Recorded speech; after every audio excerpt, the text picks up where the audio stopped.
special where we're going to spend some time talking about the future, the past, predictions for 2024. And oh my gosh, what a year 2023 was. Today I have Reverend Don Lewis of the Midday Show. And let me get this right, folks. You know the drinking game. I butcher her name, you take a drink, right? It's Layla. All right? Yes. Yeah, there we go. Nobody gets to drink yet. Not yet. And remember the other two rules of the drinking things. If Ed does an Edism, which is, of course, anything that, any cliche that I butcher. Um, right? It's not cliches that I've created myself. Like all rumors about me are true, regardless of the facts. That's not a drinking moment. And of course, every time I say the word amazing or fantastic, there you go. That's the drinking rules that have been since 1993. And so let's hope for tonight that you drink because it is the new year. I am also with the Reverend Don Lewis. Hey, Don, how's it going? It's going well, thank you. And Lilo. Oh. Hot drink. It's time. There you go. Got to take a drink. Layla. And I'm doing fabulous. Thank you very much. How are you this evening, Ed? I'm okay. I mean, it's very hard to describe my emotional state, as it has been for most of the year. I mean, I've had last year this time, I had a lot of potential. I was very excited about the year and very excited about the energy of going to the parliament. And man, that was well worth it. Victory there. Spirit, they say spirit provides. And this year, Spirit really put me to the test. But I'm really happy today. I'm here with all of you. I'm able to do this again. So I'm pretty pleased. Yeah, it has been a difficult year. I've heard that repeatedly. Maybe we hear that kind of every year, but I've heard a lot of people say that this year in particular has been full of challenges. The one meme I've seen that was really kind of fascinating. Oh, my. Wow. I haven't been coughing until I got on the air. It is still that we are the last night of the Mercury retrograde. So that is it. We started the January 1st of it. But I've seen the meme is that I noticed nobody's claiming 2024 as their year. I have it. It certainly is our year, but I do think it is that. So, okay, Don, why don't you get us started for a moment? And why don't you go ahead and start with one thing that you are grateful for 2023? And then being alive. That's a good one. Almost wasn't. Yeah. No, yeah, you really did come. For those who didn't know, you really came on February 11th. Came close. They said I was within minutes. Mm-hmm. Wow. So I guess that is something to be extra grateful for. I'm glad you're here with us. Thank you. Yeah. And yourself? Me? Yeah, you. Oh gosh, I am grateful for so many things this year. I'm grateful for my family. I'm grateful for my friends. I'm grateful for a lot of the connections that I made. You mentioned Parliament. I got to go to Parliament for the first time this last year, and it was better than I expected. It was absolutely phenomenal, and I'm still feeling the effects of it. So definitely grateful for that. Do you want to know something? I'm still feeling the effects of the one I went to in 1993. I've heard that. That's a common. Yeah. So and everyone has just amplified that. And of course, we're brought with Jason. We allow troublemakers on here too. So. Okay. Hi. Troublemaker me. Hi, Jason. Willkommen. So, okay, Jason, we start out. What are you grateful for in 2023?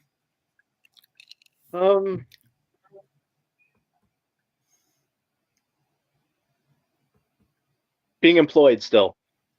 Okay. Still definitely better than not. Yeah, exactly. So. Yeah, I can see that. Yeah. I can see that being employed. All right, so let's go on to the next question. This is our first prediction of the night. People want predictions. I will. So I will give the first one, and I will say it. I think this year we're going to see an increase in the pagan community of 1 million new adherents. I've been saying it. I think you're going to see 1 million new adherents come into the community this year. Period. Okay. I think I agree with you that you stole mine. I think we are going to see a huge surge of new people coming in, and also people who have been here for a while coming out of the broom closet.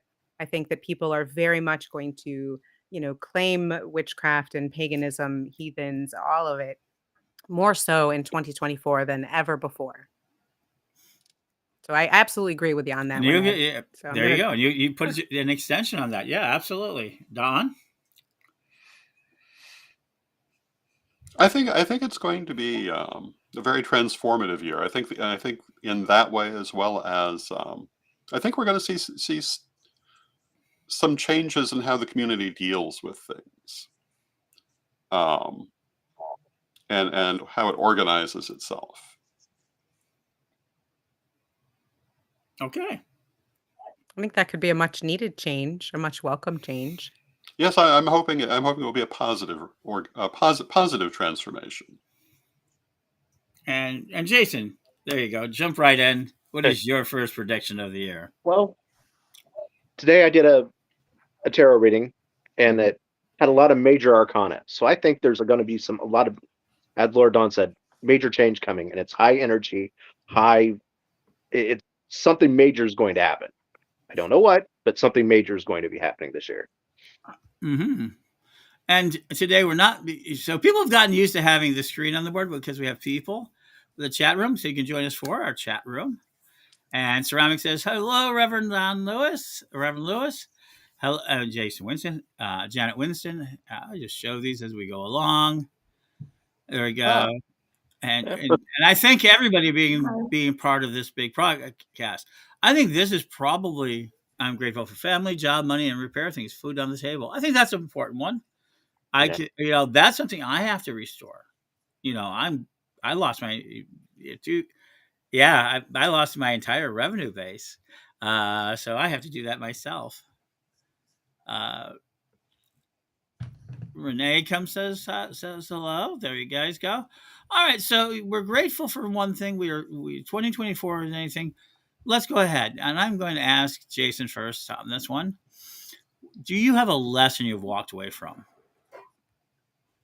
I'm sorry, repeat that again. A lesson you've walked away from this year. Mm-hmm.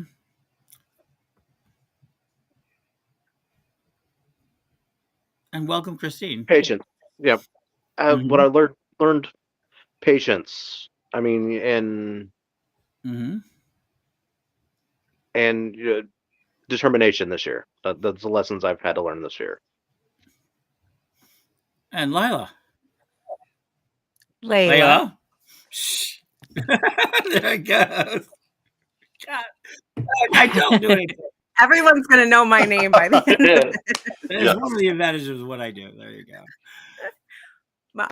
Lesson I learned this year is that imposter syndrome is just an awful bitch and doesn't deserve the time of day.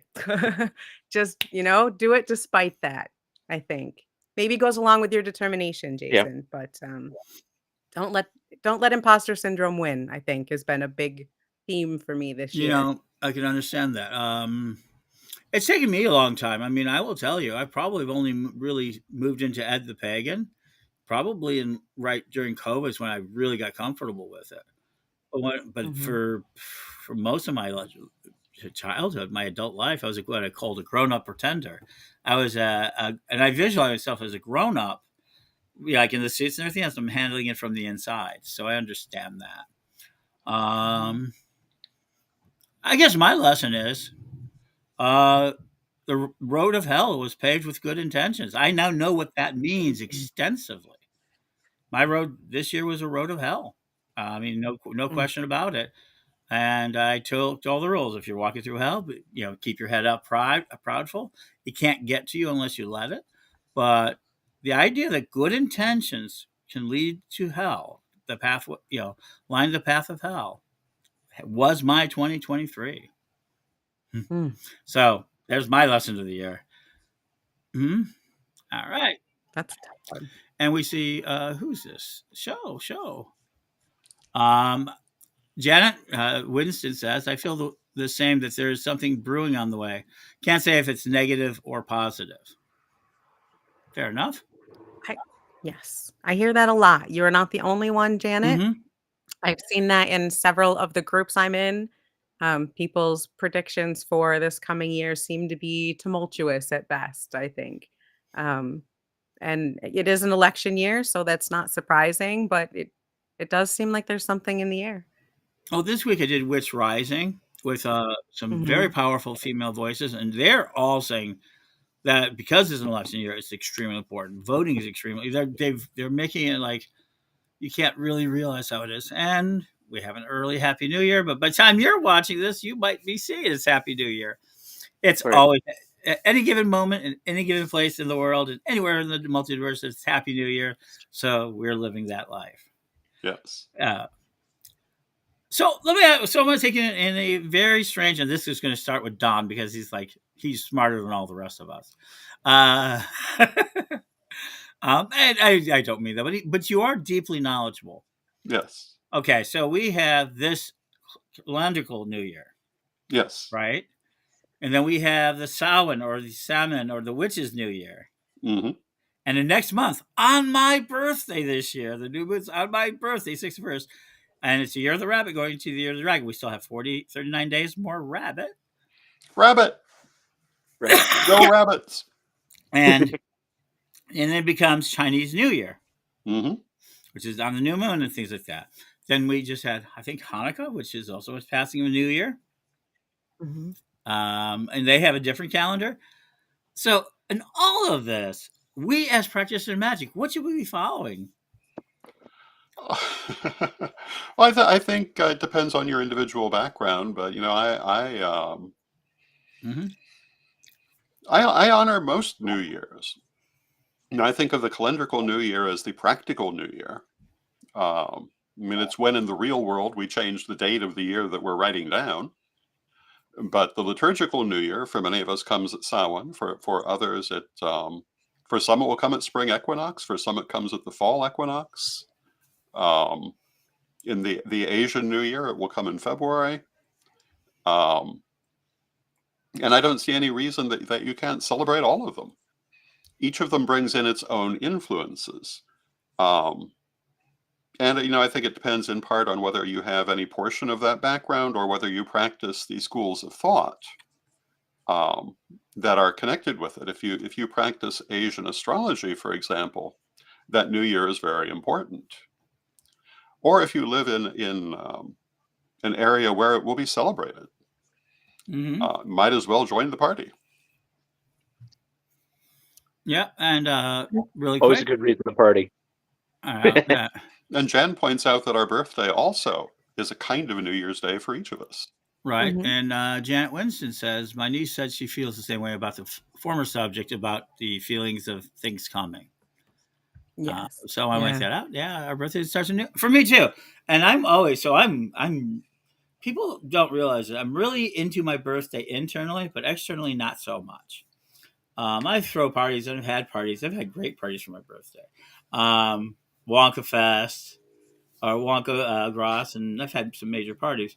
The This year, chocolate elephants were very memorable. yes, I would have that. But I do it as eternally. And last year was very much was the end of my solar return, and the way the astrology has been pushing me forward. This year, it's a new year. It's a new Chinese New Year. The dragon gives way to the rabbit. So the metal rabbit or the black rabbit gives way to the green dragon, which is fascinating. The green dragon is a very fascinating creature in the Asians.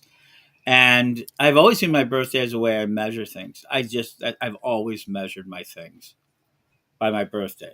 And for me, until recently, I had the most interesting. I think somebody would say I had one of the most interesting New Year's Day traditions in the world. Oh, what was your New Year's I've never tradition? And did you do it on your birthday or on the New Year's Day the calendar? today. Mm. This is only the second time in 30 years I've not done it. So I never spend the same place twice in a row. I've been all over the world. I've been in all different places for New Year's Day. I've been in big parties. I've been in people's homes and everything else. Yeah, last year was my daughter's home, and this year I'm in my daughter's home for various reasons. So I broke that. So yeah, my tradition. I'm hoping to get back to it next year.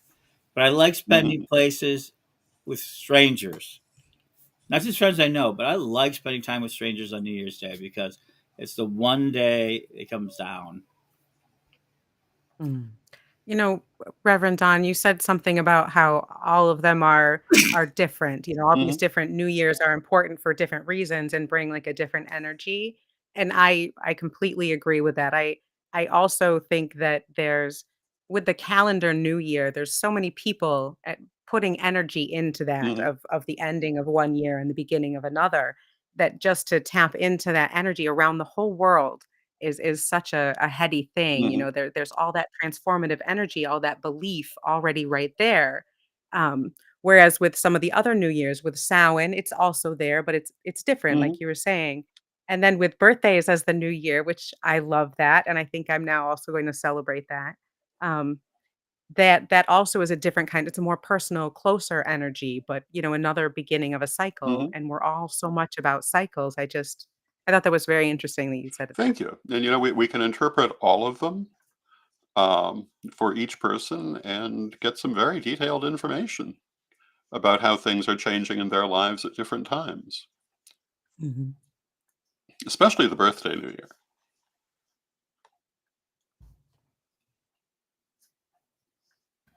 How about you, Jason? Why don't you have that subject up for us? See, I'm just seeing if he's paying attention.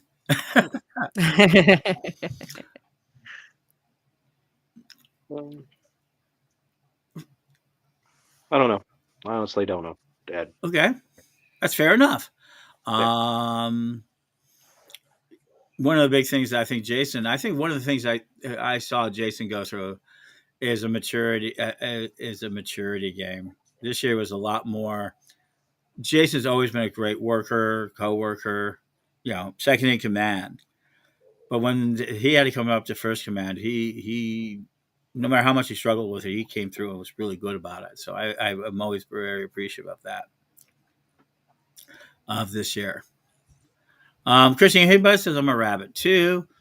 Does everybody here know? Do they know what they are Chinese? I had to look mine up. I'm a February 1st birthday. So I had to, and I know That's a that the little thing trickier.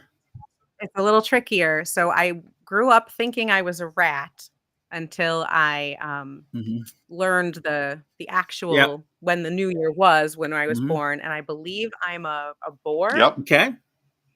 So Yep. That's good. Don, I know you and I are the same rabbit, which is a Yep. black rabbit. I'm a horse. You're a horse. Jan Mohi says rooster. There you go. And I'm rabbit. And so this year I'm very fortunate because it's favorable to be on your own sign. It started early last year and it ends as late as it possibly can this year. Uh, so there you go. Um, yeah. so let's go ahead and get into one more. We're gonna do another prediction after this, but let's get to talk about the. So I've seen a lot of it, and you guys are masters of it. A dragon Winston. That's Jenna Winston. I'm a dragon. 64. Yeah, next year's. Oh, Yeah, per this is year. your year coming in. Um, I'm not sure that you're not born in the same. So the point was Black Rabbit was for the people in 63. It was what we were born under. There's 5 elementals. People, there's an additional part. There's an additional part of elements. So it takes 60 years to go through the entire Chinese cycle. And most people don't know that. Okay, Caden, you're a Mm. rabbit. Okay. Um, so divination. We're all divination people. We all teach, train. Yeah, we teach it, we train it, we use it. Divination is in all the sorts of different forms. And a lot of people say you should get a reading at January 1st. This is one of the big things. Um, and I want to know, what do you think about that? Well, I always do one for myself on January Mhm. 1st, so I guess that follows. I know a lot of people do. It's I think that's pretty common. We all kind of want to know what the year is going to be like, what's in store for us. So what better time than to, tap into that universal energy and see what the next year is going to bring for you. I think we all want to do that a little bit. So yeah, I have a habit of doing a tarot reading for myself, usually at midnight or just after midnight, and they've they've been pretty good. They're usually more in depth, fuller readings than your typical just one or two question reading. Um, so yeah, I like to do that. And do any of you guys have any types of I think it's a good idea traditions? to do a reading for the new year, either on or around January 1st, Hmm. um, in whatever way that you read. And people have many different ways of reading, but it is I think it's good to have a look ahead, but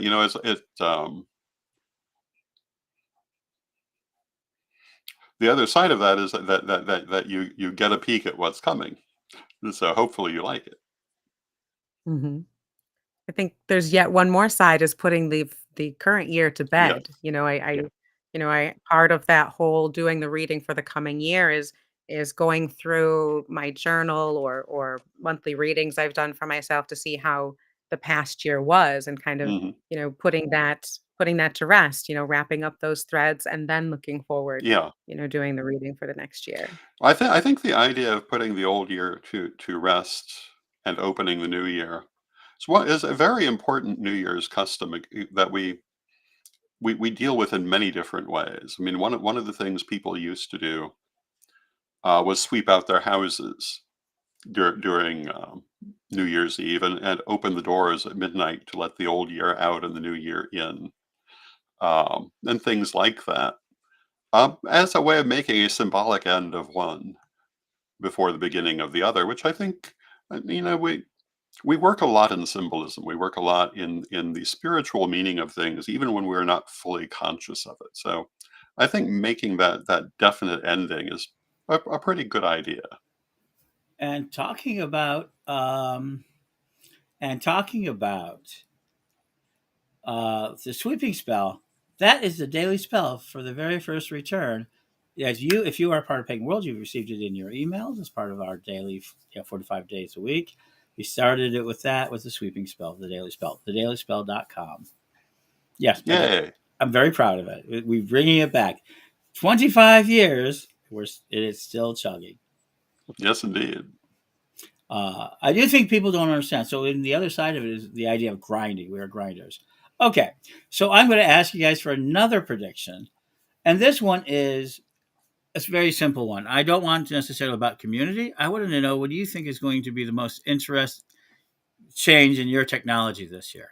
Technology is coming, and you all use it. So you're Mm. all high technology. You're all deep technology users. You have that. You have podcasts, shows, all of it. Um, so anyone who wants to start, yeah, I will finish it because mine's probably the most difficult. I don't want to, people. I'm trying not to break any more people's brains.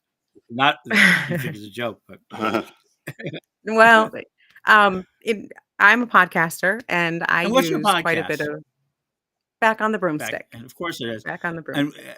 for all records, I met this lovely lady at Brushwood, but she was Ah, doing some Yes. amazing stuff. She did it.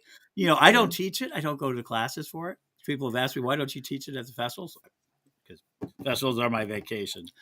Other than promoting Witch School, that's it.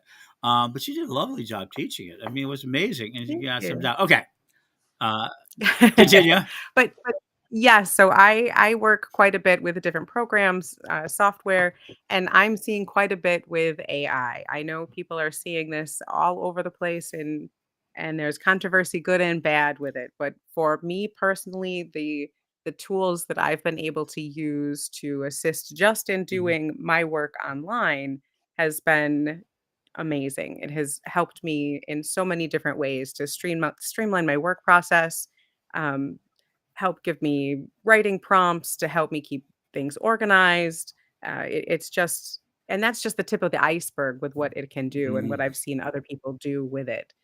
So I really think that that's going to be more explosive than we think. I think there's going to be so many more things coming out in that sector than even we can imagine at this point. I agree with that. I also have to agree with that. When I was young and dinosaurs ruled the earth, I was trained as a commercial artist, a term that younger people have probably never heard.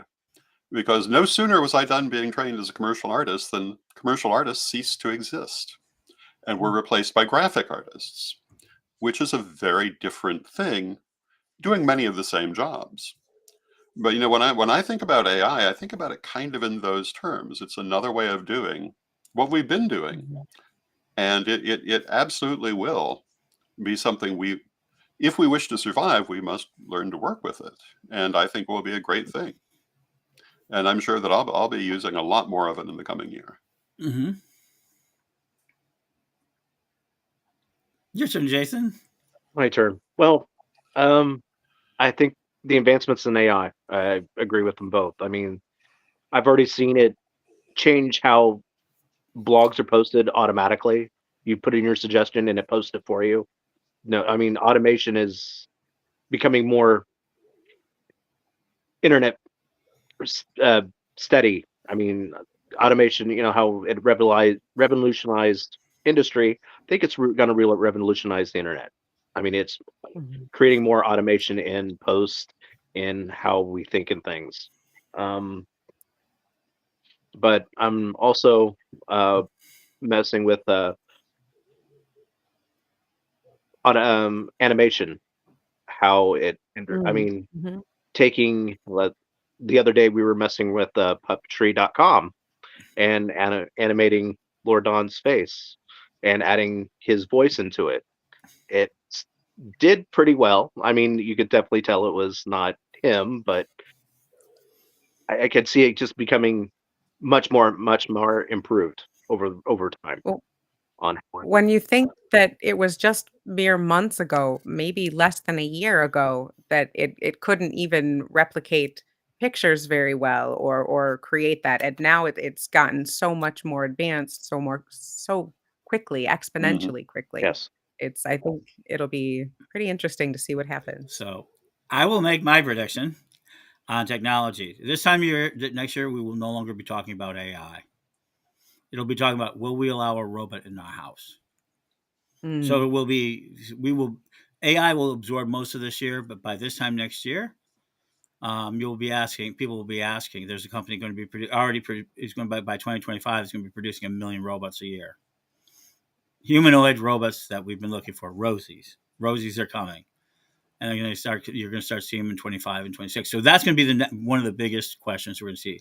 We're going to leave AI Mhm. behind to ask if we're going to allow these machines into our house. I do. I think that is my big prediction on it. And I will tell you where we're going to see it first. January 9th. Watch your news station, watch it everything about the Consumer Electronics Show. The number of people bringing in their new toys to show off to the world, it's going to freak people out. It's going to cause future shock. But that's my prediction for this year. This time next year, we'll be talking robots over AI. You might be right. And I wrote down, Christine mentioned that she wrote down everything she's leaving behind today, and she's going to burn it tomorrow. I think that's a great exercise, and Yes, that's one indeed. of the days. And so we're going to say, we have ceramic saying hi. Oh, that's up there. Uh, and so we got more people saying hi. There you go. As much as I love him, thank you for the award. I got an award from his organization. I cannot pronounce it. I Congratulations. do not even try this word. Uh, uh, so you can pronounce it, right, Don? Surthway, Okay. or something to that effect. So that, Well, uh congratulations. huh. So it was something that was unusual. I did not expect it. I mean, it was called it was called the Scrolls of Knowledge, and it was kind of unexpected. It was about the idea of not just the work I did for. I'm used to getting some accolades for what I do for Witch School, but this was accolades about the work I did in the community. Uh, all right, this one I have to answer. Not to be funny, but the future of the Jetsons and of course the Flintstones. Same future, same time. The modern prehistoric family is after nuclear war. So are the Jetsons. Roy showed us that. But people forget that it was a 1963 commercial that was 2063. The year of the Jetsons wasn't the turn of the century. People got that idea in their head. It was 100 years in the future. I'm not sure we're not heading there. We We might might be. very well be. I don't know. Rosie was pretty cool. I could do with a Rosie, I Yeah. suppose. Mm-hmm. And yeah, that's going to be a very hard question because not only is it Rosie, McDonald's has started the first fast food foundations. Everybody's talking about how AI is threatening our jobs, right? AI with robots. The robots, we've been working on robots for a very long time. And Jan Mohi mentions we can't allow AI to take over the place of critical thinking. Why not? We've let so many other people do it for us.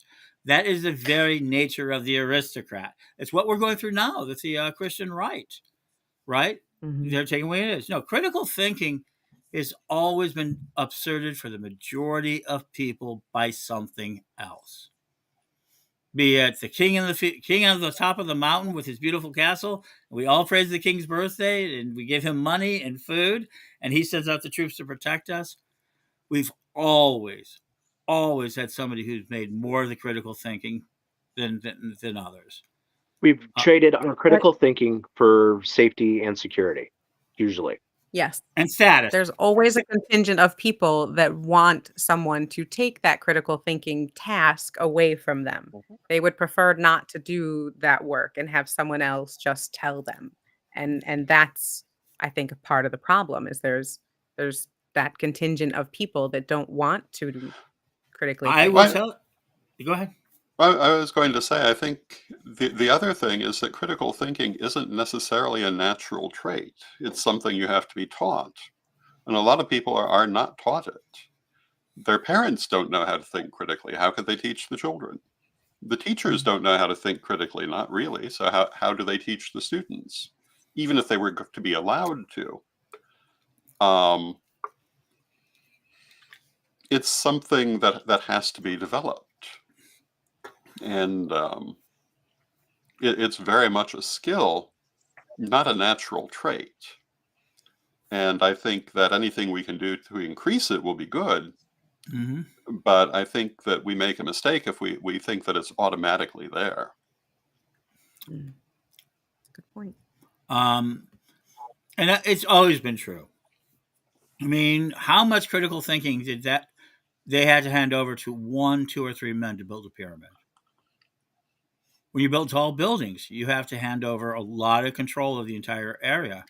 Well, that's a little different, I think. I think giving up control to achieve a short-term goal because someone has more knowledge than you, I think that requires a little critical thinking to begin with. You're trusting that you're using your Okay. knowledge to trust this person to lead the team. And the So building's not going I to fall I think over. Yeah, and that's why you're on the show. That's why a lot of people become witches, because I'm going to tell you, you're going to pay me. You're going to tell me what to do, something I know how to do. You want me to put this ratchet, you put that nut, put a bolt on the other side, and do it 100 times. I am not going to give you a moment's thought on that. I'll do it. I mean, and that's really what's been so powerful about civilization and cooperation. The problem is once we fulfill that role and how greedy the people are on top of us and how much we're willing to fight back. We fight back. I mean, we're fighting back now. Is the important part. I mean, we have to want happiness. But what do you do with that happiness? Well, we're part of the entertainment in the world. I hate to tell people this. All right. For entertainment purposes only. Well, and I'm telling you, next year, the number one word you're going to hear is day trading. Gary Vaynerchuk has been pushing it out. Marketing is going to get majorly changed into the idea of the attention is the asset. Not just the numbers, attention. How much attention can we all hold of each other to do things? That is the new economic fuel. Prediction number 3, attention is the asset. Day trading attention. I really do think that's a critical part of the future. And now we have this sort of new wild society. Oh, they're saying, Jan Mohai is saying that a teacher, a chemistry teacher who they very much like, um, still has it. So, folks, there's chat rooms in the 10 and the 13 places we are today: Facebook, YouTube, Twitch, and it'll be later on Blog Talk Radio, iHeartRadio, and Spotify. Because we're a growing transmitter and network, something that I predicted 2 years ago we would become, and would become a very part of it. Somebody asked me today, where do I get my numbers? I said, I don't. They're instinctual. I'm an observer. And then the very people who are defending the right of the old number people. Okay, I jumped into a new conversation. I believe the numbers around our community are not good numbers. We really don't know how many pagans, witches, Wiccans, magic users, cultists, and these sort of things. We have a better grasp of the New Age. On that, we definitely have a New Age idea of what those numbers are because they're more critical. But we don't. We don't have a clue. Not a really good clue, right? And everybody's defending a Pew report from 2014. They're defending all these sort of models that are just not good. I say, okay, I'll accept your numbers. Fine. I'm saying we're going to double our numbers. We're going to get another 1 million people in to 2 million. All of a sudden, where do you get your numbers at? Where did you come up with that? Absolutely turn on the thing, realizing I said, I didn't. This is what I believe. This is a prediction. And they wanted to know my models and where do I get that information from? And that I'm wrong. They're like, oh, yeah, okay. Well, I anecdotally, Ed, I absolutely 100% agree with you. I hear from people every day who tell me that this is new to them and they've just found this path and they're so excited to be here. Or they were on this path a while back and now they're back on it again. And I do feel, again, only anecdotally, I do feel that there are more and more people coming into this. I started a podcast in February and the outpouring of people who are looking for community has been amazing, a little overwhelming. It's everyone is searching for that community. And I think that what we need is to somehow count all of us. We do need to count us. We do need to know some concrete numbers so that we can get respect in places. I mean, not that Parliament's not giving it to us, but you had trouble with them in the past trying to tell them the numbers that we had and prove those numbers. I don't think we can even get on like the census of religions in the United States. There is no such thing. It's like 327. There is one. There's a couple, not on the U.S. Census, but there is a religious census. We came in the last one. We came in 0.3% of the population, and they combined us with pagans and Wiccans. They combined both of those together. Right, and so I think there's a lack of understanding. The article by the it was in the Atlantic that just came out. Rabbi Wolpe. Okay, let's talk about that. People probably want to do this. There's a lack of understanding. I mean, he's a perfect classic case of not knowing or understanding anything That's about an out-and-out lie. Right. On his part. You don't think you know? Oh, you think so? Come on. He's a Harvard divinity chaplain where Byron Ballard, Drake Spaeth, and tons of our people, Starhawk, have spoken before them. There is a Harvard pagan group, right? He is a major scholar in interfaith. He knew exactly what it is. And I want to thank John Halstead for pointing out he plagiarized an 86-year-old speech. Yeah. He knew exactly what he was doing. He knew, he's trying to say, oh, I didn't understand it. No. He knew exactly what it is. If you got into his record, he is a what they call a Orthodox, which means he's technically a conservative Jew that is acting more and more Orthodox. He's and he's very in tune with the right-wing positions. I could tell. The betrayal here was the Atlantic allowing it through. I mean, I'm going to tell you, I don't know why the Atlantic let it through. But no, this man knew exactly what he did and why he said it. He used it. Pagan is godless. He wants to bring it into this fight. It's a positioning paper. Oh, I'm what I don't think he expected I don't know if he expected the backlash, or maybe he did. Maybe he was looking for it to get his own attention. I'm not sure. But I think it's pieces like that, because we're not counted, Mhm. because we don't have more of a national presence, why hasn't an opinion piece of ours, our side, been in the Atlantic? You know, where is our next op-ed? We don't We need the numbers, we I don't think. deserve it. Okay. Not yet, maybe. No. There's a simple rule in media. I'll give it close. So we want to stay upbeat. We don't want to lose our audience tonight. People are joining in. They could be anywhere tonight. We want to thank you for being here. But we how many of the Atlantic subscribers are there that are pagan that would pull their subscription? I don't know. I do. Good question. Very, very few. Right? We Right. can't. That sort of thing. Secondly, how much advertising has a pagan or a pagan base or a business that even touches paganism bought from the Atlantic? Good point. Probably none. None. Mhm. And how big of a voice can we make that would actually hurt them? Pretty much None. We didn't hurt them this time. We made that magazine be noticed more. Right. We just gave them free advertising. And I think that's because we don't organize. We haven't had any type of organization other than when we get offended or outraged. I think this was a better organization than I've seen. This was Byron Ballard sparked it. I amplified it. Lawrence Lerner got involved to start structuring. Holly Moore came out. Jason Menke came out. This was a wonderfully organic, in my opinion, a very organic kind of presentation. And I think it was beautiful to see the I think this was reaction. I'm so impressed by the community. I've never seen something so wonderfully beautiful. At the end of this year, we took the Mercury retrograde and rammed it right up that rabbi's commentary. And it may have amplified his position, but I think it also amplified us in a very, very good way, in a very positive way. And no, go ahead. No, you're right. And when you said this, well, I'm doing this. Christine is saying more and more people commenting on the Pinnacle Ring and sharing their pagan beliefs. Absolutely. I think that's absolutely true.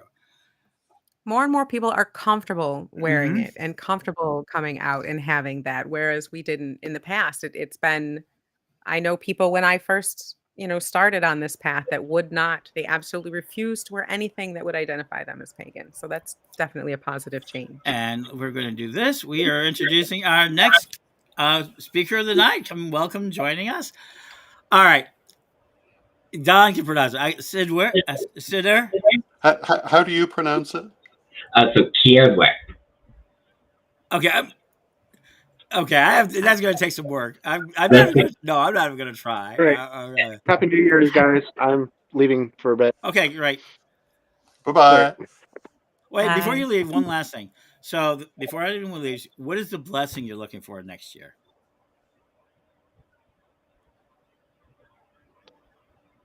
Blessing, I would like to be more financially independent. There you go. Hail, and so mote it be. So mote it be. Right. So mote it be. Talk to you later, Jason. Talk to you later. There you go. Well, welcome, and welcome to our show. Welcome to this. This is our prediction show. Before we get you started, we're going to ask you right away, what is the number one thing you're grateful for this year? Yeah, so I would have to say that my biggest appreciation for this year would be the ability to have kept a roof over mine and mine's head. That was a big worry of mine at one point earlier on this year, and a big blessing came to me right at the perfect time that I needed it. And so yeah, that was definitely the biggest blessing of mine, and something that I can carry on into next year as well. Wonderful. And so the first thing is, what is your first prediction for 2024? Yeah, so I've actually been thinking about this for at least the last month now.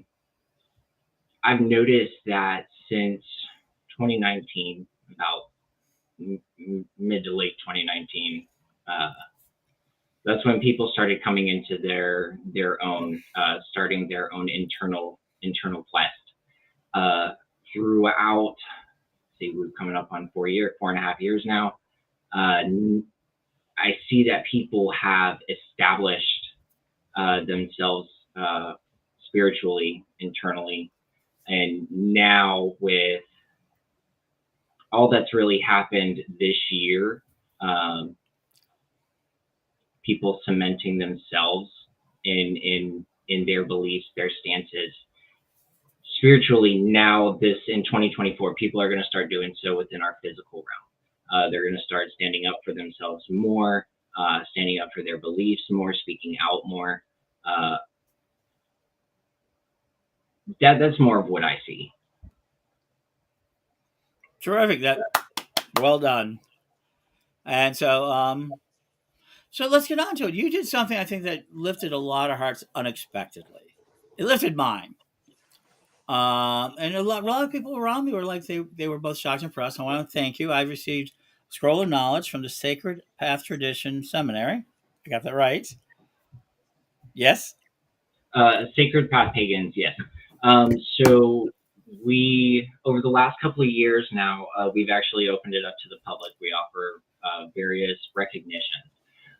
It originally started with something just inside of our own organization, but we realized that there's a lot more people who do a lot of things than just inside of our own internal group.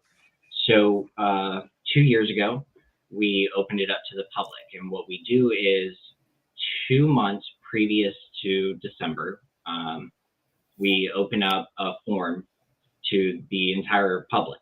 Like, it's not just particular individuals who are allowed to fill out this form. We literally share it to the entire public to nominate individuals for particular recognitions. And yeah, this last year, it wasn't a big thing, which, that's okay. That's perfectly fine. This year, when it seemed to have gotten a little bit more traction,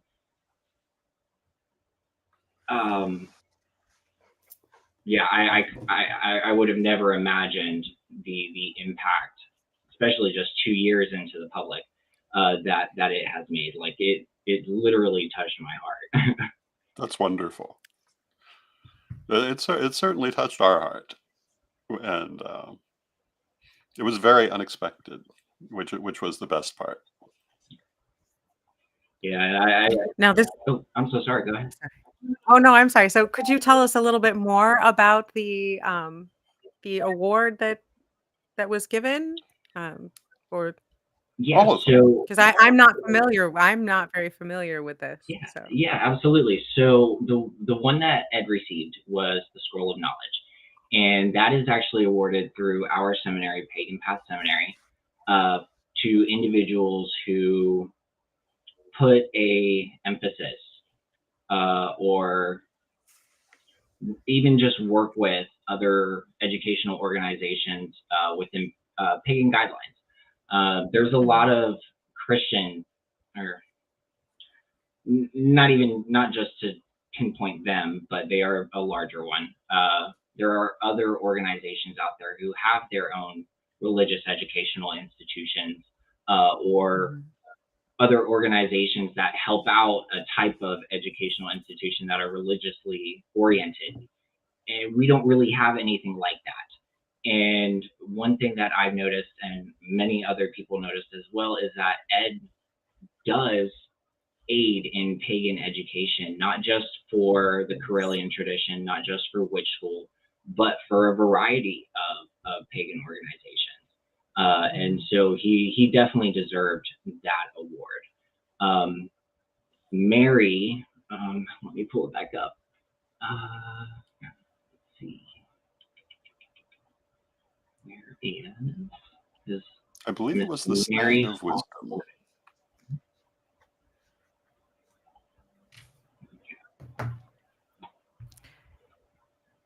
Definitely want to get my Now information right. Oh, I'm so sorry. Now you mentioned that this is something that your organization votes on and distributes these awards. Or the public votes on it. So the recognition form is open to the public. Then we do have a group of 5 individuals who search through and kind of feel like who's done the most, what seems to have had the most impact, and that's where the final recognition comes in. Oh, very cool. Where is? Oh, okay. So Miss Mary Hawk was awarded the Sting of Wisdom, which represents knowledge, power, and authority being used wisely. She being weekly, as far as I'm aware, here on the lives, granting advice being through spirit. She's done multiple streams regarding particular forms of justice, and she's never spoken out of turn from what we've been told. She really does use her words and energy wisely, and so she was awarded that as well. Oh, She very nice. really Very does. cool. Now, if somebody wanted to check that out for next year, or you do that yearly? Yes. Yep. Where would they find that? Yeah. Like, do So you have a website? you can go to the Sacred Shield website. That's sacredshield.life. And then in the, pull this back up here so I can guide everybody to the right location. Okay, so up in the top, there's going to be a section, the About section, and when you hover over that, there's going to be the recognitions. If you click on that, it's going to pull up the ones that have been publicly awarded last year as well as this year. We've already gone ahead and put those up. And then there's also going to be a hyperlink with the application. That hyperlink is no good at this current time. It's still up there. We're going to go ahead and remove that. But we open applications or the forms around Samhain. Very good. I think, having awards like that kind of goes along, Reverend Don, with what we were just talking about a little Mhm. bit, with having more recognition and more community, Absolutely. more things that can bring us all together.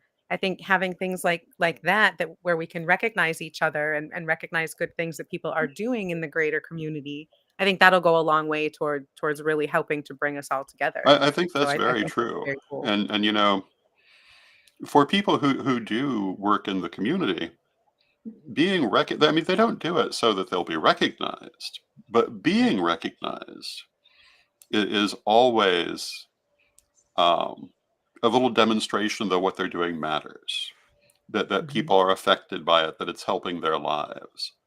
And sometimes depending what the person is doing, it may be the only real evidence they get of how they're really helping people.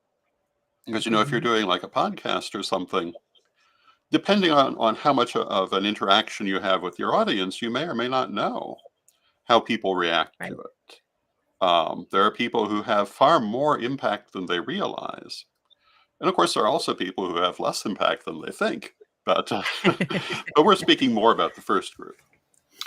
That's very true. So, jumping in here, the next thing that's coming up in our community, I think is going to be really kind of important. It's called the Witchies. Yes. And yet another award, Yeah, eh? and What's the Witchies? the Witchies is ran by the Modern Witch University, Devin Hunter, a group of people out of that. Matt R. Some of these, the authors, the writers, they up in the, I think California and Northwest part of the that's part of the United States. They've been doing it for years. They do a podcast called Modern Witch, and a couple of others. Jason Mankey is a part of it. And they've been doing it 4 or 5 years, and they asked for a large number of nominations, mostly looking at what is in the immediate last year. Some other things, but mostly the immediate last year. And this is the first year we actually, as a group, actually had things to nominate that were ours. We have been participating. And so tomorrow, or maybe even the next day, they're going to bring out a list of people who have been nominated that they've accepted. They've asked for nominations. We've asked for a bunch of them ourselves, and then they'll put it up. And when they put it up, you have 20 days of voting. Oh, wow. And it's a great way for the community to participate in that sort of actions. I think that's a great piece. Yeah, that sounds like a lot of fun. Again, it's a good way for people to get recognition that might not otherwise, And Exactly. and that's always a nice all boost. And right, everything that increases recognition, I think, helps to build the community, Mhm. all right. and also helps to build positive feeling in the community. I agree with that. And the music awards have shown us that. A couple of other things have shown that. All right. So Mhm. I'm going to ask you to put on your thinking caps here and ask what is the most incredible thing you can think about happening in the future? Like people say, "Oh, it can't happen," type of thing. But you think it's In the future possible or in the next year? in the future, next year, relatively short distance. Hmm? Hmm. Most incredible. Hmm. That's a big ask there, Ed. That's not an easy I answerable will give you the one that question. I'm thinking about. We're going to start seeing flash drives carrying around libraries. Hmm? Well, I mean, don't we already kind of do But that? that's what I'm talking about. But Library of Congress size libraries. I'm talking Mm, about that'd be cool. 100,000 book libraries. Hmm? Not only are we going to be carrying 100,000 book libraries around on a Mhm. flash drive, but we're going to have AI powered personal assistants that will be able to find us anything. We can describe anything, any type of author, any type of subject, any Mhm. type of, you just give them a phrase, something you remember from a book, and it'll help you find books to go through that. Yeah, I can see that. That's fast too. How about you, Don? Or sit there. You can go jump in front of Don if you want.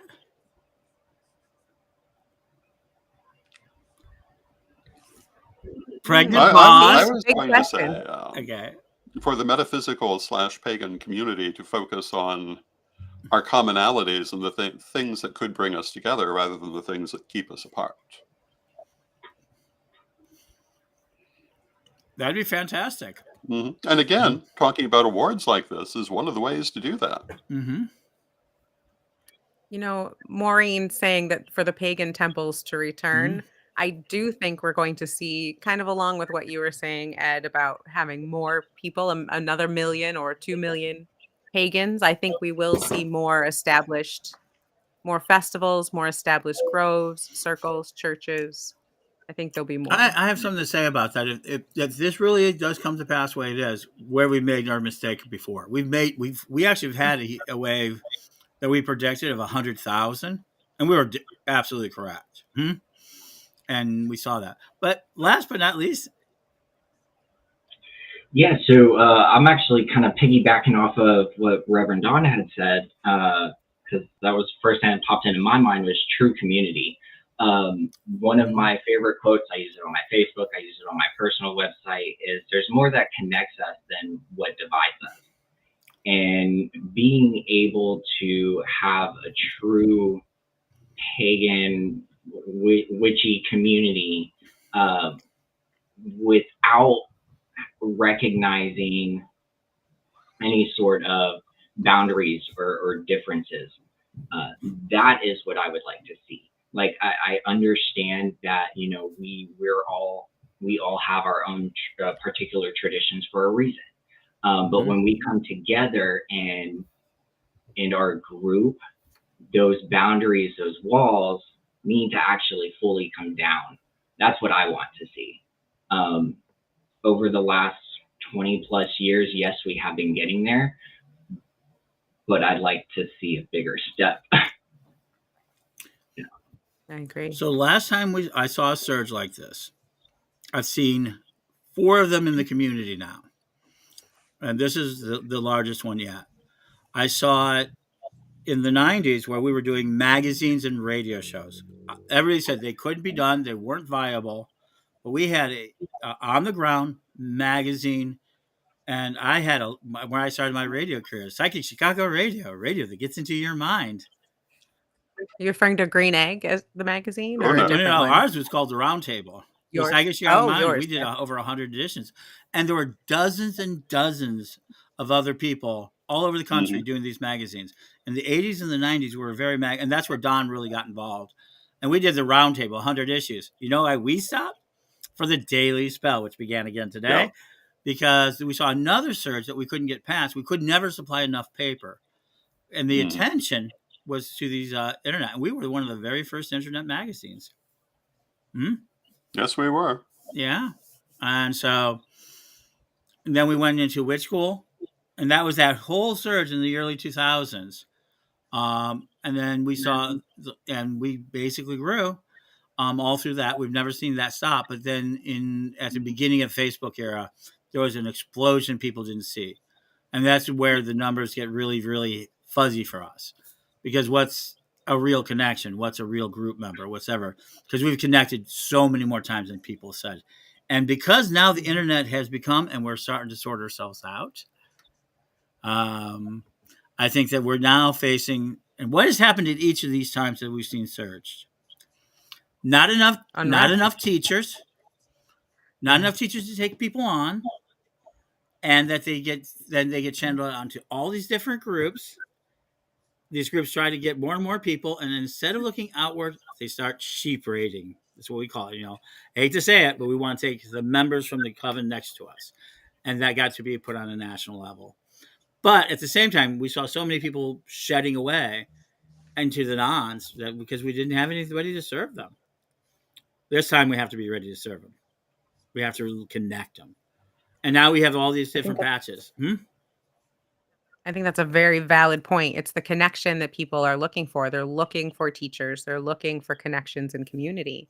And if they don't find it, that's where it's going to run into a wall. That's where we're going to fizzle out if we don't make those connections or help people find teachers that they need. Hmm. Well, let's talk about your past, Don. Let's take you back to your first magazine, Oh Wheel my! of Hecate. Yes, the Wheel of Hecate, And when back they in were, the 1980s. yeah, it was in 4 issues, right? There were 4 issues. Yes. And there's a 5th one that never got put out.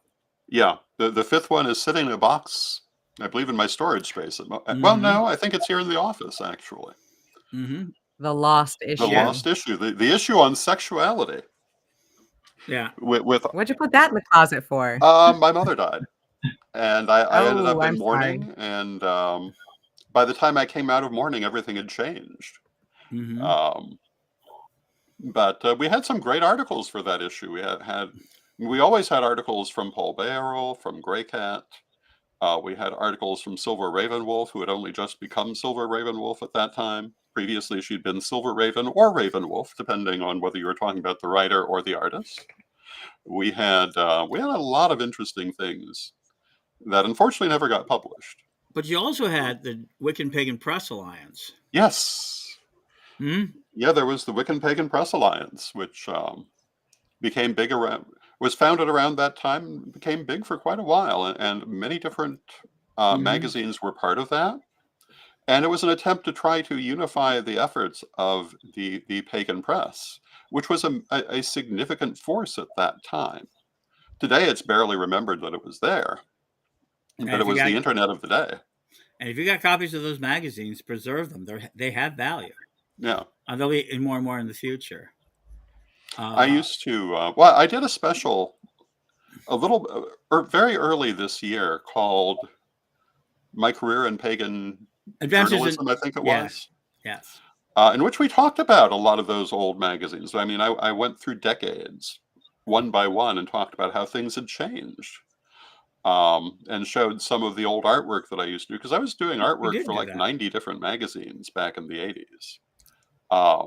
And that was certainly not all the magazines that were publishing.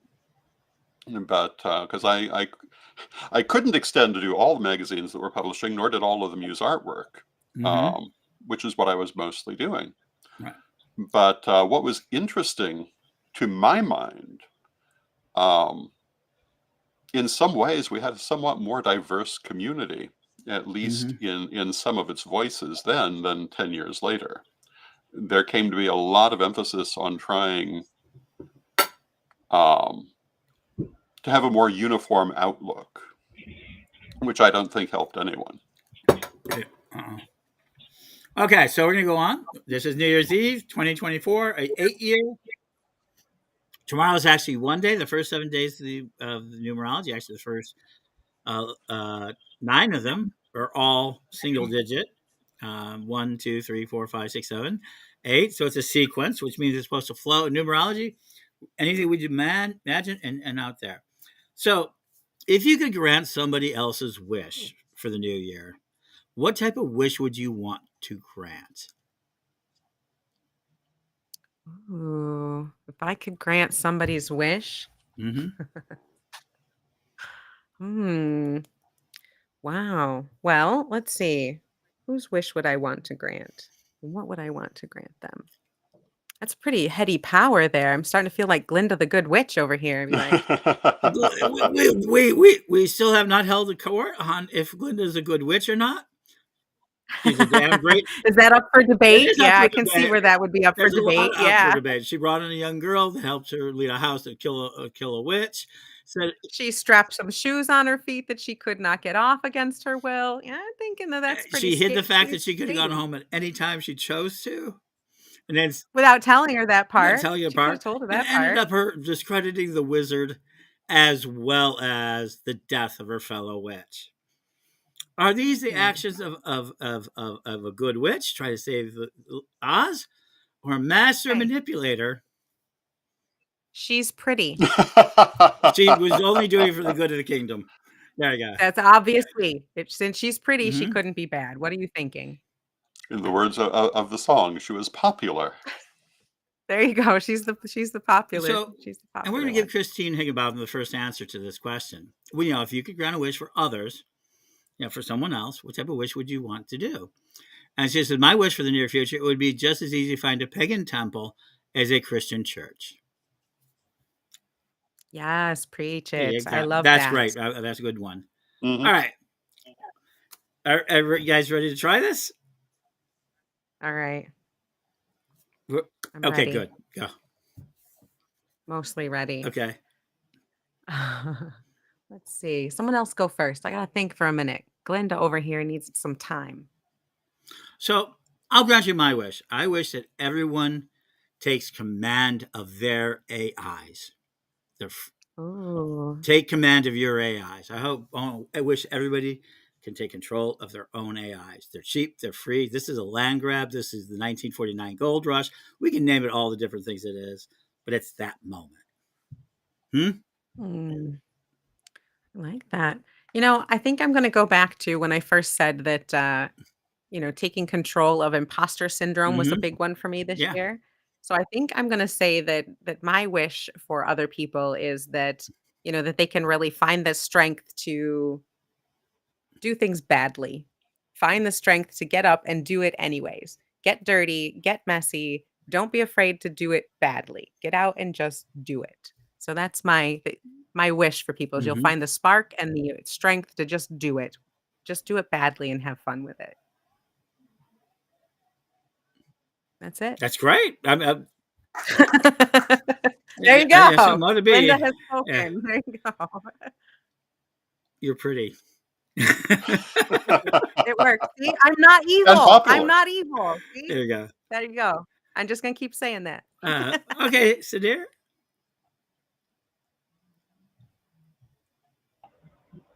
So I have my camera off. I was away for a moment when you had asked the question. Could you repeat So it? it's a very simple. If you could grant, you have the power of a wish to grant the wish of someone else, or someone else. What would the wish you'd want to grant be?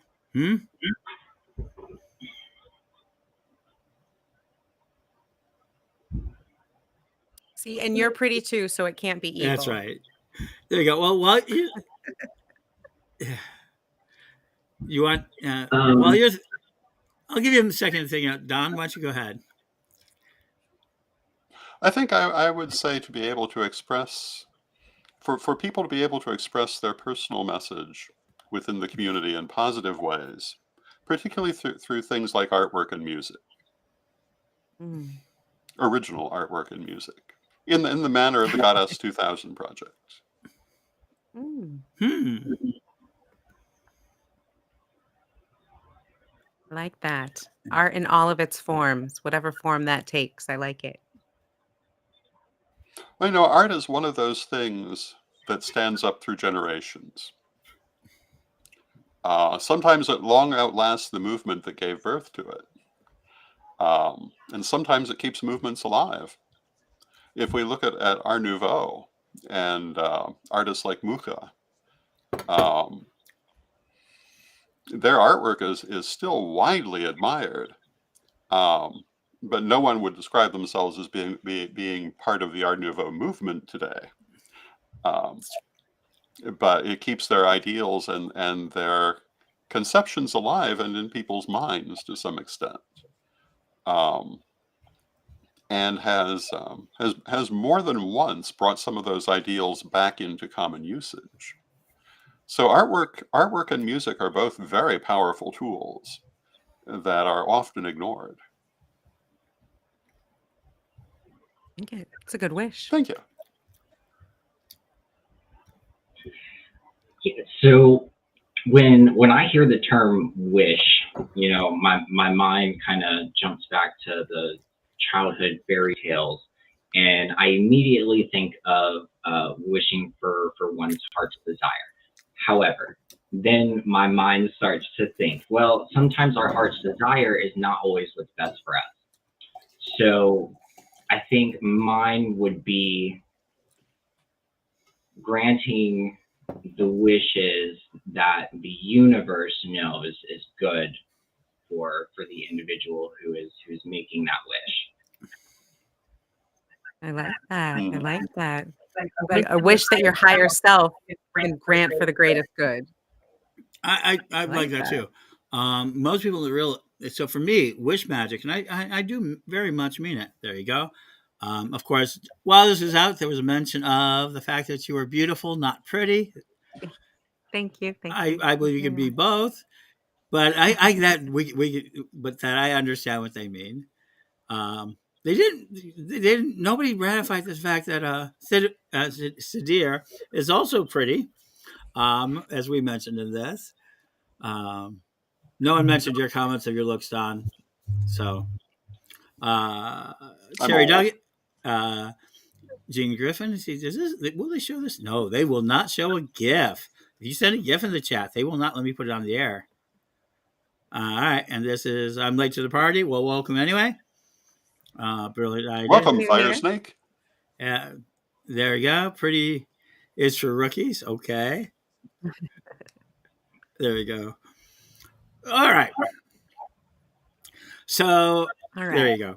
So I have just two more questions in my quiver, but people can ask anything you want and everything else. So if 2024 is about attention, right? How far should you think you're willing to go, and should the community be willing to go to get attention? Ooh. Yeah, this is why I'm. Well, Don can tell you. You can do This it. is why you're Ed. Yes. How do you phrase it? Yeah, the distinct points you do about the questions that were ask the questions that no one wants to be told. Heard. The most dangerous man in radio. Yeah. Actually, been called the most dangerous man in radio. Yes. Or dangerous man in the community. Well, you do have that tendency to enjoy barbecuing the sacred cows. But I don't mean to. Okay, well, we'll talk about Dharma burgers later at another time later this year. But I do think that we're hearing more and more about attention. How do we handle it? Why did the rabbi happen? Well, we had enough attention. People, he really didn't think we were paying attention. No. He didn't consider us a big enough force. Even if we did, a few people in the basement. A lot of these guys think we're just in the basement in their living rooms, not rebuilding our houses. See, I used to be, and I let me tell you, I no longer accept this idea. We started in our basements. I was one of the most powerful temple, and Donna Cole dedicated her basement to her temple just as anyone else would. Called Temple Sacred Stones. That's where I got my Gardnerian training. Very proud of it. Very distinct. Today, people aren't just buying houses to put temple room in. They're, Rain Packery put the library, and when she got a new house, she got a whole temple room. What you're seeing now, I think what now we're starting to see, finally, is churches and houses together. Just like it always has been historically for churches. Churches were not the corner building. The idea of a commercial church where it sits on the corner of the building only existed in towns and places where there was plenty of outside housing that the preacher could go into. Usually that preacher worked in the jobs. But in the Catholic model, which took over the world, there was always a parish house attached to a church. Mhm. And we tend to look at the Baptist and the Scientologists and Joel Osteen in his 40,000 seated ritual space. I want to get one of those, put a crystal in every seat, get ourselves going, right? No, that would be fun to do once or twice, but I would not want to pay the cost of that. No. But no, if I could go to Red Canyon to get everybody to carry a crystal rod to do something around a big thing, I would love to have these big events. So I'm not against the big events, or believe not, we can't find value in that large size, or even in the ownership of the property. I mean, we have every right to do that as well. Mhm. It is this singular idea of what we're doing. How what do we want to build our attention to? Do we want those types of structures? Do we want more festivals? Number one thing we did right, festivals. Mhm. We actually ended up with real property under real pagan hands and building a real pagan town, Wisteria, which is Wisteria's got actual people living there and talking about expanding it. We've got Gaia Retreat Center, which is holds big events, and the event that it originally held to build it passed away, but the land is still there. Yeah. Heartland Spirit Gathering paid for it, and even though that passed from the world, the land is still there. So we saw attention in land. What's next? What do we want attention to? And that's my question. What is it that you would like to have attention to that you think would bring better? What would you like to see attention to? Would help you. I mean, let's be selfish. We can be selfish about this. It's going to help you, help your community, help the larger community. Anything that you want to do. I think more events. I think more community events. I think more. I mean, you talked slightly jokingly about the large Joel Osteen type church, and okay, that's a little ridiculous, but I do think from some of these larger centralized structures, say Circle Sanctuary or something that's well known and bigger and established, from these, if we give attention to them, maybe we could start to get more grassroots things going because that's what people need is they need connection. They need some way to connect with each other than just online. These online workshops and classes and circles are wonderful. And I think that they're filling a very big need. But everybody really wants to do something personal in their town. And if we had some way to have bigger organizations that could then kind of hive off, much like Coven Systems did in the past, hive off with smaller groups in different places, maybe by having these larger central ones, we could have more of the smaller groups in more diverse places.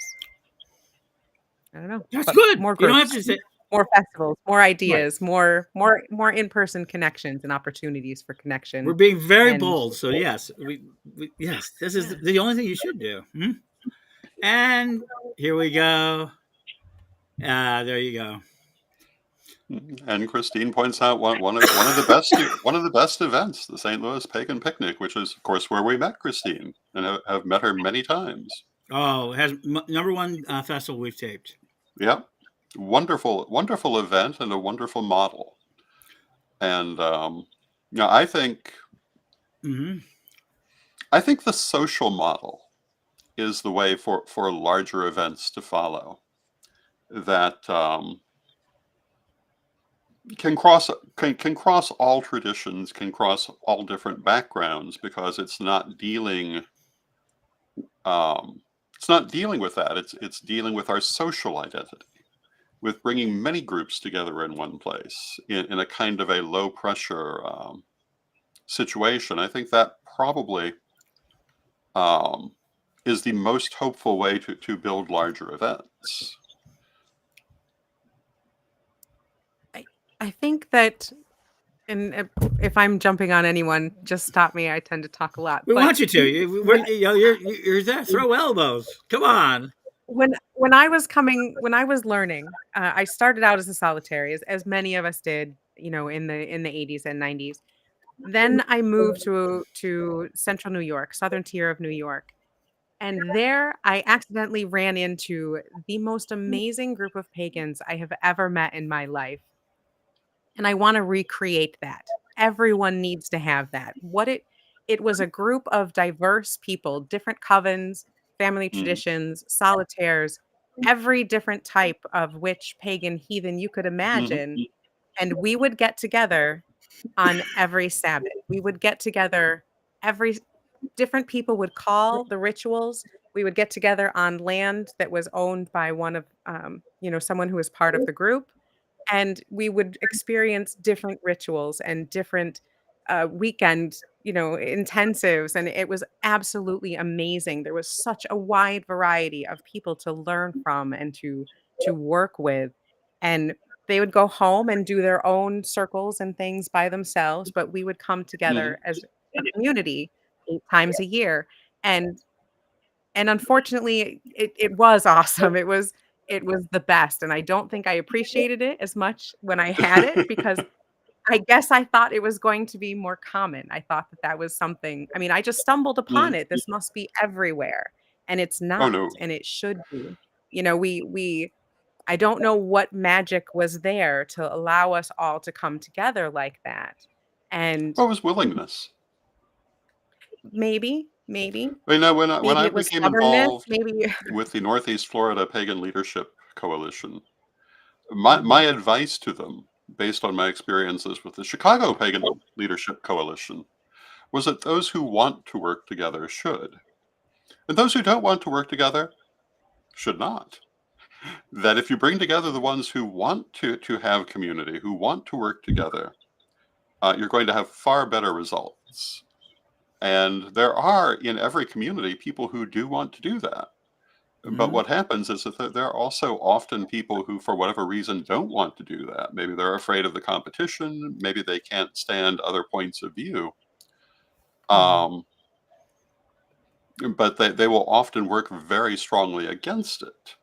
And what you have to do is you have to bring the ones who are willing together and be prepared to stay together even if there's opposition from those who don't want to see people working together.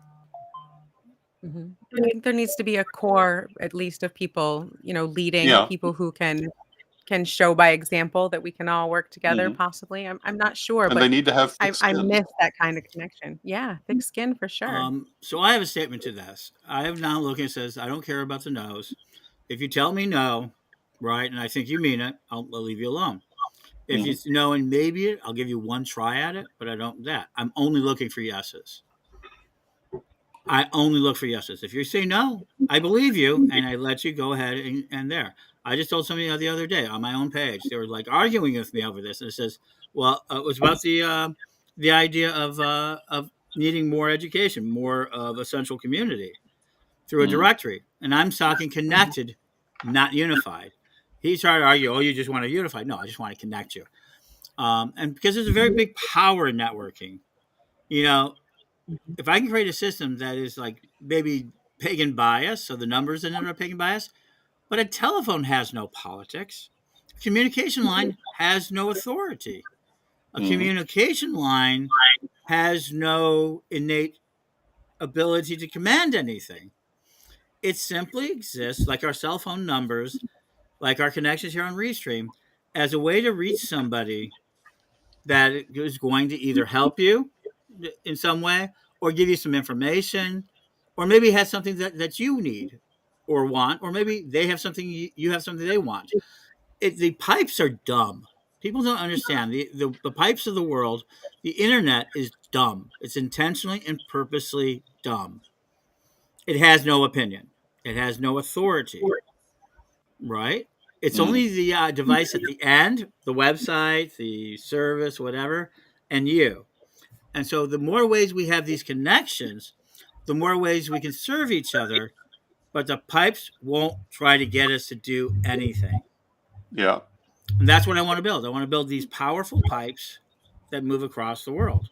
That's my goal for 2024 is to build connections. And everybody goes, you want to unify the world. Only in the idea that like we're all serving today, and I know at least two of us, I don't think you two have met before. Right? And now here we are talking to the world from one to many in this idea of social transmission. Social transmission now has come of age. There's going to be so many pagan television stations. There's going to be so many Wiccan television stations. There's going to be so many LGBTQ television stations. Just like cable, you go through it all night long looking for everything from the sales channel to the porn channel to eventually what? Food Network. Yeah. And these are powerful things.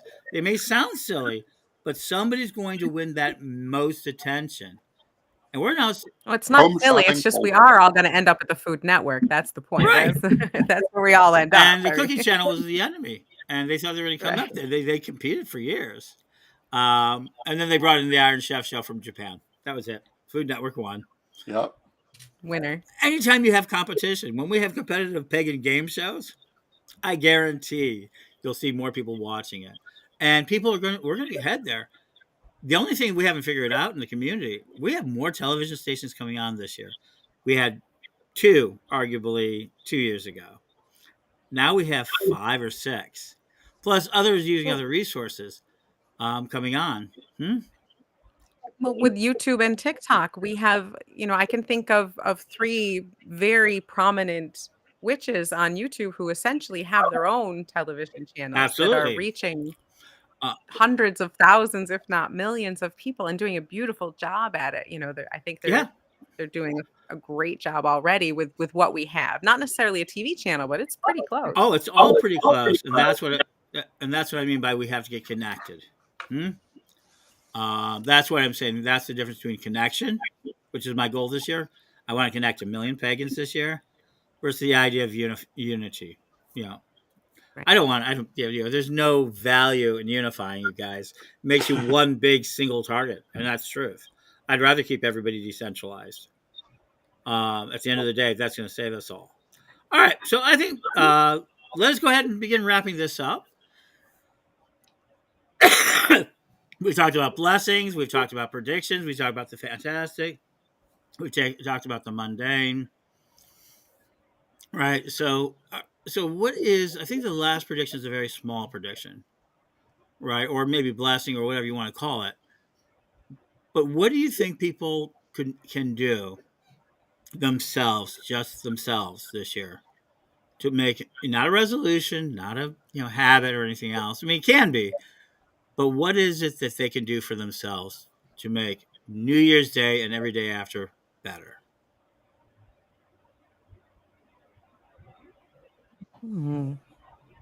Again, geez. Well, I've got top-notch people. There you go. Yes, you can go, Cedar. So, I something I've noticed from the outside or looking outwards, but it could also be like an internal thing as well, because it's something that I have been working on myself, is the setting and sticking to boundaries, right? We make these boundaries for a particular reason.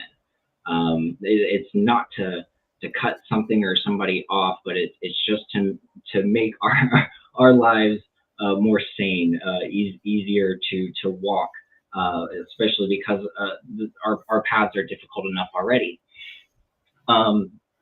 What sticking? We'll just leave it at that. Sticking to our boundaries. When we are able to do so,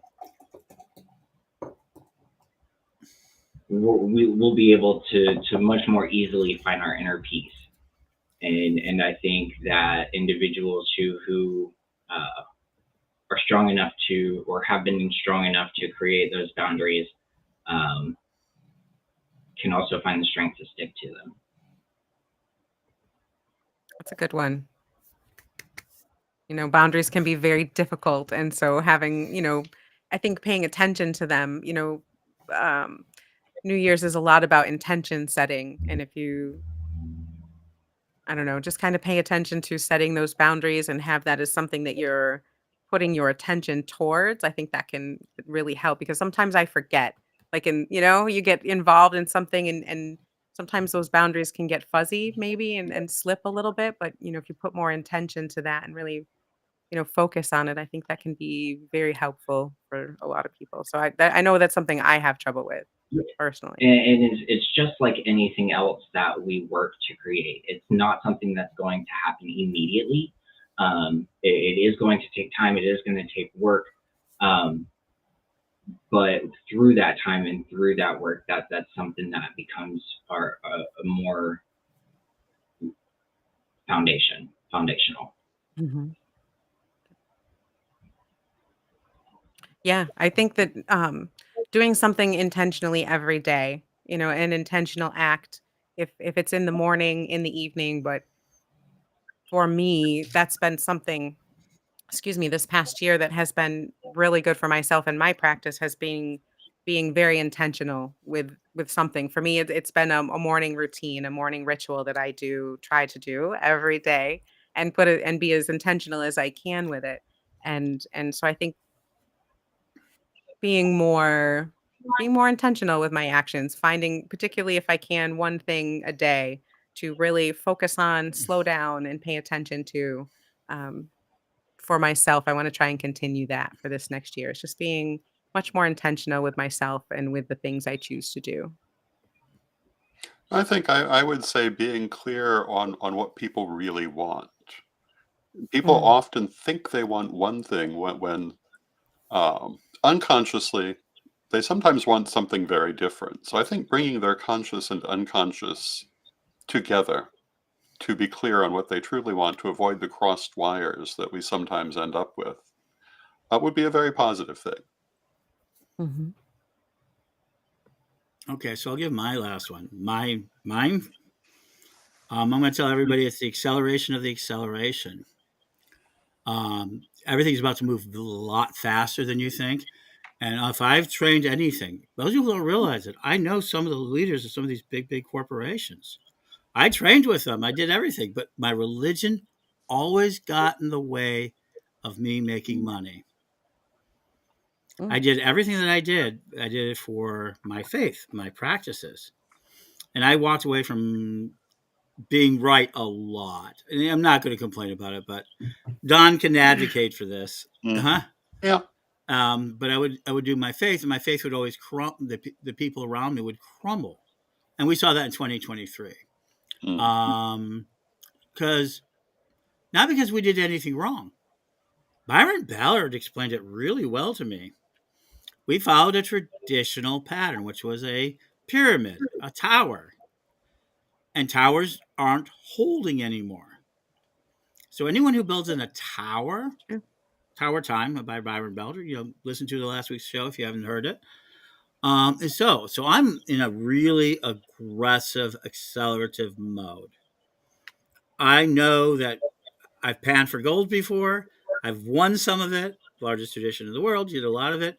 But I'm telling you, I've never faced anything in my life, which means no one other human being in their lives have faced what's about to happen.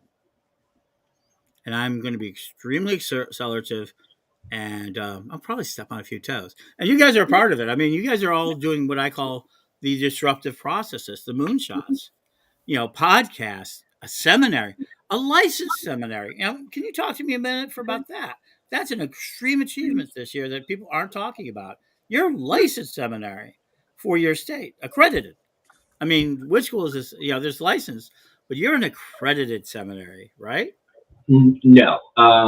So religious schools in the state of Florida, because we don't have a board, an accreditation board, excuse me, like there is for the Christian schools here in Florida.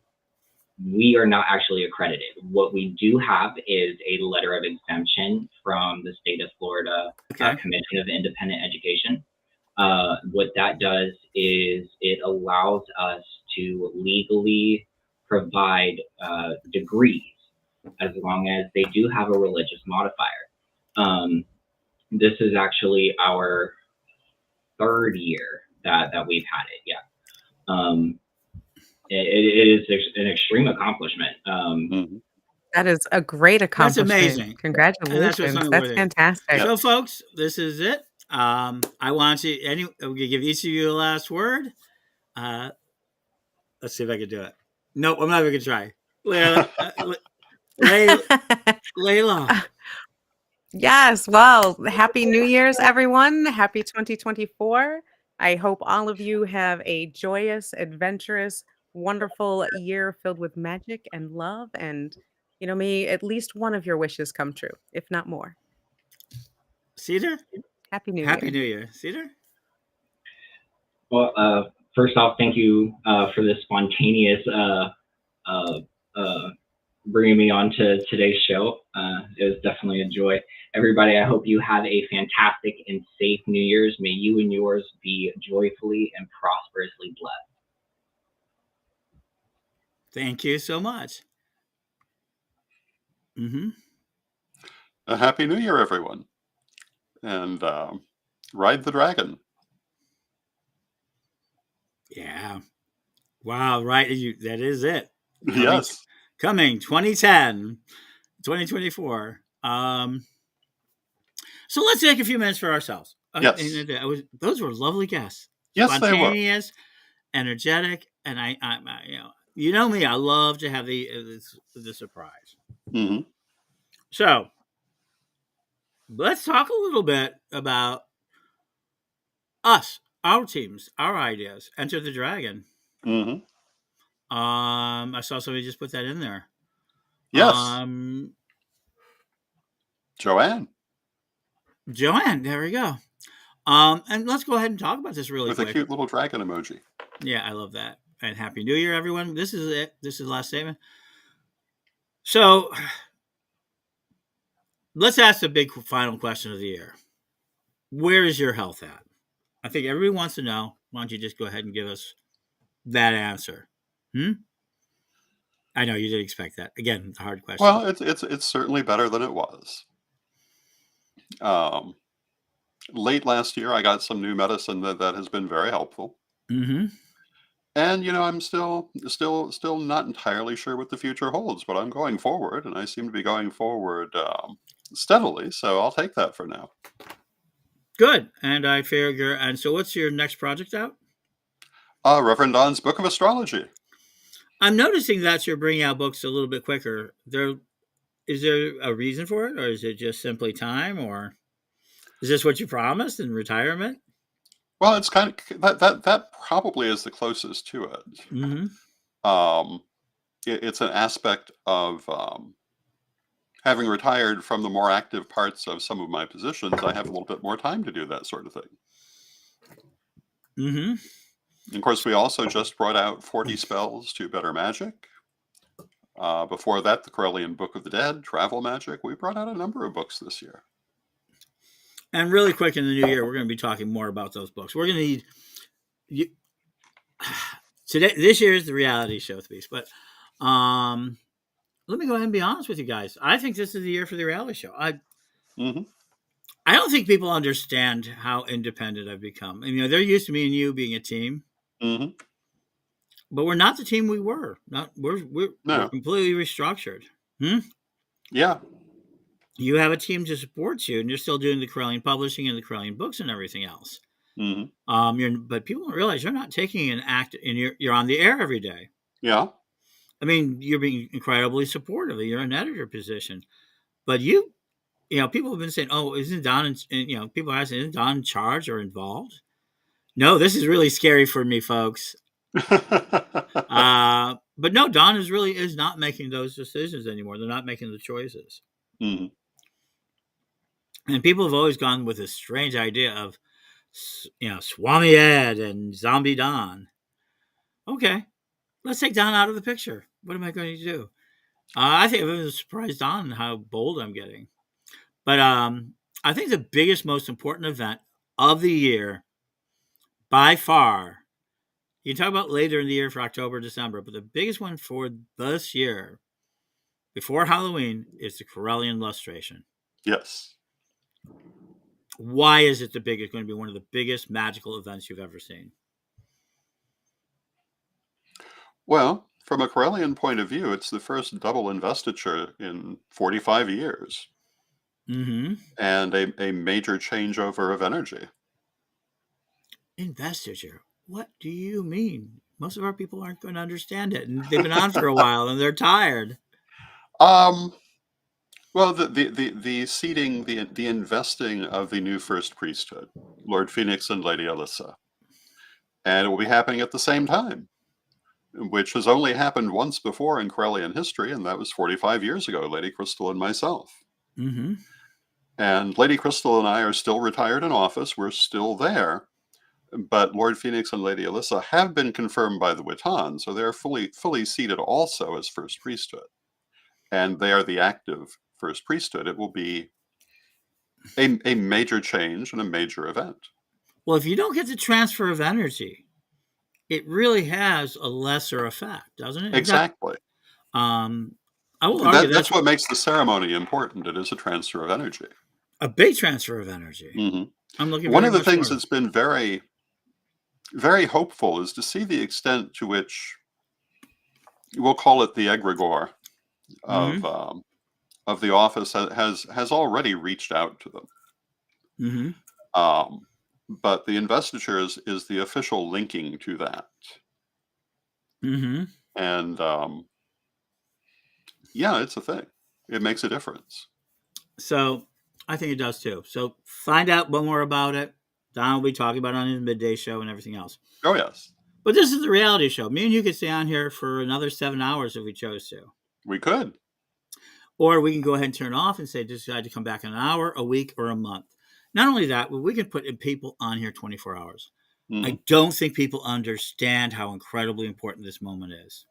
If you're still listening, and Janine Griffin and everything else, understand, I believe that we have reached the beginning of the singularity. We're on the edge of the event horizon known as the singularity.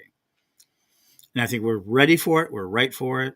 And that's it. That's what we're doing. I'm accelerating the acceleration. I've said this before.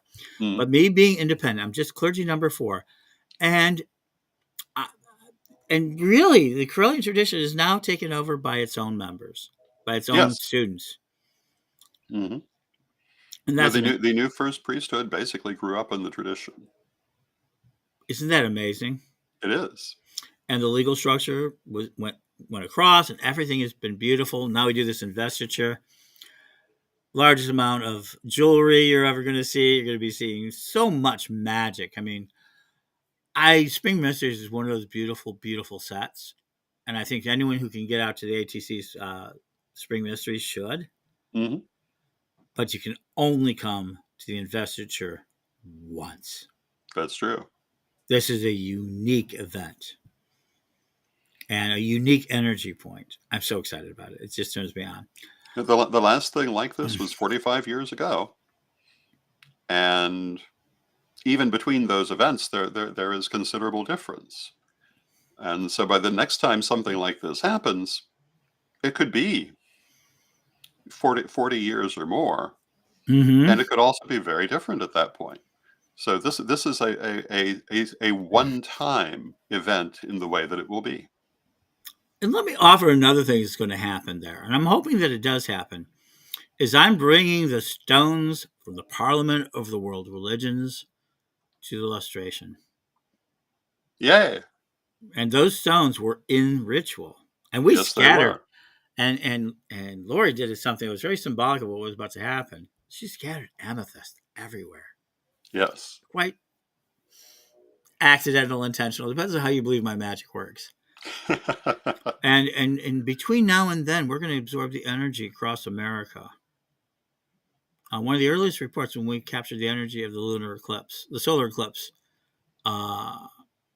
in, what was it, 93? Mm-hmm. In Danville, even a reporter came out. There's going to be some energy. Might have been 92, but it was 92. Thereabout. America's about to be sliced in half by a solar eclipse. Yep. And where are you going to be with the crystal web? We're going to take those energy, those Deus stones, all those stones, and we're going to absorb a lot more energy before we head into it. I'm so excited about the amount of energy we're bringing in through the crystal web. The crystal web is one of the most amazing psychic engines ever built, and most people have no idea Mhm. the many ways it can be used. So this is where I have to live my life, my best bro tech life, I guess you call it, because I am the bro tech of psychic services. I know it. I've networked it. I put it together. The Crystal Web. I've had a lot of great people help me. Nobody builds anything without a team. That's true. But fuck the world. They require us to have like a face. Hmm. And most people don't realize, as much of a face as I am in the pagan community, Hmm. I'm not that big a face. I'm known to the leadership. Hmm. You're more likely to know somebody I helped than me. Hmm. Now, if you want to talk about the cumulative effect of how many pagans I've got attention to, how many of them gotten into radio, how many offshoots of radio, television now that's happening, how much I've inspired, that's a huge number. I know that. Hmm. So it's really difficult for me to have to be okay. Ed, you're it. You got to Yeah. tell us what to do because no one else understands this. I got told that today by Kat. She said, I am in awe and your genius, and it is scary. It is scary about it. You do see things differently from all other people. I do. And that's what we all do. But Yeah, but that's true. I just happen to have it trained on the pagan community. Yes. That's it. I'm not theology, not philosophy, any of that. So in this new year, I want to offer you a wish, Don. Okay. And I really want to see you reconcile your life now to who you are. You're a professor now. You're going to be a teacher now. Hmm. You're going to be more in common with swamis than you do with the other pagan leaders. I suppose that's true. You know what I'm saying? The swamis have lots of people teaching. You've given birth to an incredible tradition, incredible people, incredible ideas. And even if they even break away and do other things or they scatter, that seed is still there. And it keeps growing, keeps germinating. You've created seed all over the world. No, And that this seed is true. and that seed is created seed. And in the Philippines, that seed is created seed. Oh, yes. I mean, you've got generations of creation that you've developed. Hmm. And you have generations of leadership that's been thoroughly tested. Yeah. So I hope my wish for you this year, my hope for you this year, is to reconciliate that individual you're becoming Hmm. from that who you were. Thank you. It's I will accept that. Janice, forward and backward. Yeah. And so for my audience, I want to give this wish to you guys this year. I want you to have it more than anyone. And it is join into Pagan World. Don't join a Pagan World. I don't really care. But find more people to connect to. It is going to be desperately, desperately important that you're connected to at least a few people.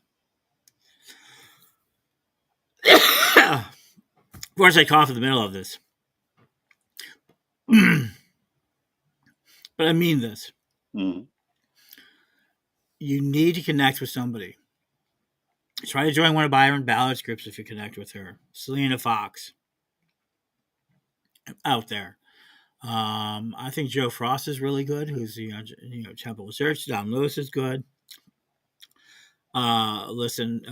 Kemp, Maxim Kemp, Phoenix.